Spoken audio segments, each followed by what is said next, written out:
ไม่สงค่าเมื่อได้ก็มาทบข่าววันแรงใส่เมืองสู่ทางกำหนึ่งคันเนาะสำหรับเข้ามาเยอะนะอย่าไปลืมเด็กกดไลค์กดแชร์กดติดตามมันพองคันเนาะนะเฮดีเป็นแห้งแสนกับวันดำเมื่อนะครับเมื่อในเขาได้มาลานเนี่ยลอกไล่ด้วยว่าไผลักเขาเพชรปุกเขาไว้อยู่นะครับเนาะคลิปในก็ขาให้ขึ้นมาโดนด่าคนซื้อไปมันนั่นก็นะครับเนาะสองหูยาวหัวยาวเนี่ยก็คำบนรายการแล้วค่ะวันนั้นเขาขาได้เป็นสองวันค่ะ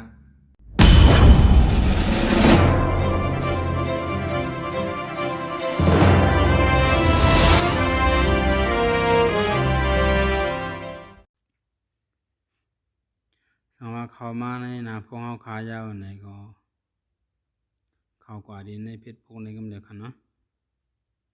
แล้วก็เขามาดี3 ขีดในคันเนาะเขามาดี3 ขีดในแล้วก็ขึ้นเขามาดี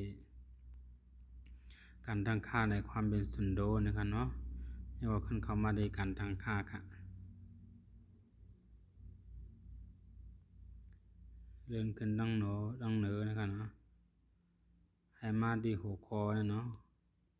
ข้อมูลของคุณนะครับเนาะพอมาหันหัวคอแล้วเนี่ยก็เข้ามาดีนะครับเข้ามาลงเลยครับเนาะเข้าถึงข้อมูลของคุณนะครับเนาะสั่งมาถึงนานยาวเนี่ยก็เข้ามาดีนะครับเนาะเข้ามาดีนะมีหมันทองนะครับเนาะแล้วก็ขึ้นเข้ามาดีนะครับ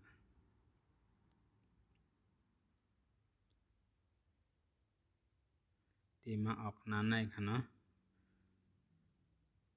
จื้อในสั่งว่ามันจะพงเฮาในก็ลบหมดออก8 ไร่นะครับเนาะเฮาฮู้กำเดียวเนาะว่าเป็นไผมาลักเขาพงเฮานะครับเนาะฉะนั้นมันใจพงเฮาใจพงเฮาห้านในก็ด้วยจังนะครับเนาะ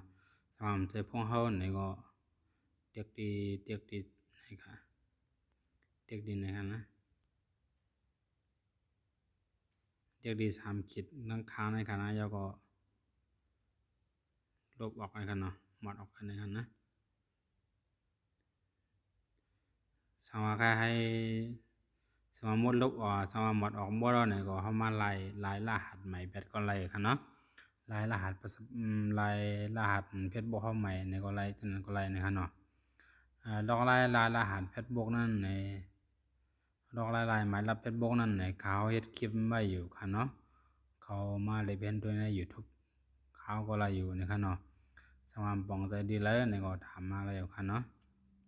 ในเป็นลอกลายด้วยว่าไผมาลักเรียนเพชรบุ๊กเฮานะครับเนาะบอกว่าพี่น้องเขาได้ปองใจกันอยู่นะครับเนาะสามารถปองใจดีเลยในก็ต้องรักถามมาเลยครับไม่สงค่า